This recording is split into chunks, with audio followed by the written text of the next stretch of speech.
આજરોજ ભગવાન વિષ્ણુના છઠ્ઠા અવતાર પરશુરામના જન્મોત્સવ નિમિત્તે ભક્તો દ્વારા ભવ્ય ડીજેના તાલે શોભાયાત્રાનું આયોજન કરવામાં આવ્યું હતું. શોભાયાત્રા મોડાસા શહેરમાં કલ્યાણ ચોક, મુખ્ય 4 રસ્તા, રામપાર્ક સહિત વિવિધ માર્ગો પરથી સંસ્કૃત પાઠશાળા ખાતે આવી પહોંચી હતી. આ શોભાયાત્રામાં બ્રહ્મ સમાજ સહિતના મોટી સંખ્યામાં ભક્તો જોડાઈ લાભો લઈ ધન્યતા અનુભવી હતી. સર્વે ભારતવાસીઓને સનાતનીઓને મારા જય જય પરશુરામ. આજે ત્રેતાયુગમાં જન્મેલ વિષ્ણુ ભગવાનના છઠ્ઠા અવતાર એવા પરશુરામનો જન્મદિવસ છે. તો એ નિમિત્તે અરવલ્લી જિલ્લા મોડાસા ખાતે અમે એક ભવ્ય શોભાયાત્રાનું આયોજન કર્યું, જેમાં હજારો લોકોમાં હજારો સંખ્યામાં ભૂદેવો અને અન્ય લોકો જોડાયા. જોડે અમે છાશ અને આઈસ્ક્રીમનું આયોજન પણ કર્યું હતું.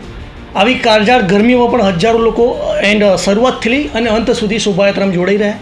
એ પછી સંસ્કૃત પાઠશાળા ખાતે અમે એક મહાઆરતીનું આયોજન કર્યું અને એ પછી અમે મહાપ્રસાદ લઈ અને છૂટા પડ્યા. તો એ સાથે આજે 7મી વખત અમારું એક ભવ્ય અને સફળ આયોજન અરવલ્લી મોડાસા ખાતે પરશુરામ શોભાયાત્રાનું કરવામાં આવ્યું હતું. Thank you. જય શ્રીરામ, જય પરશુરામ.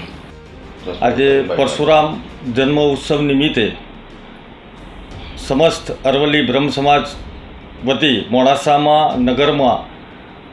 નગરયાત્રાનું આયોજન થઈ ગયેલ છે. નગરયાત્રામાં 2500થી 3000ની સંખ્યામાં ભૂદેવો જોડાયા હતા.